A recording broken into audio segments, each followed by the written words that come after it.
everyone. We're gonna go over how you're gonna clean your kitchen countertops. The first thing you want to do is make sure everything's moved out of the way of the area that you're cleaning. Then you can get your cleaning spray and a paper towel. Some people might use a rag. You're gonna take your spray, start at the top left, and do a row of 3. 1, 2, 3, and then a second row at the bottom. 1, 2, 3. Put your spray down.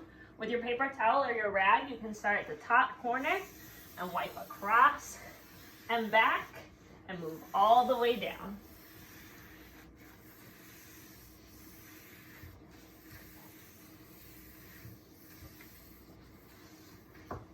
And that is how you clean your countertops.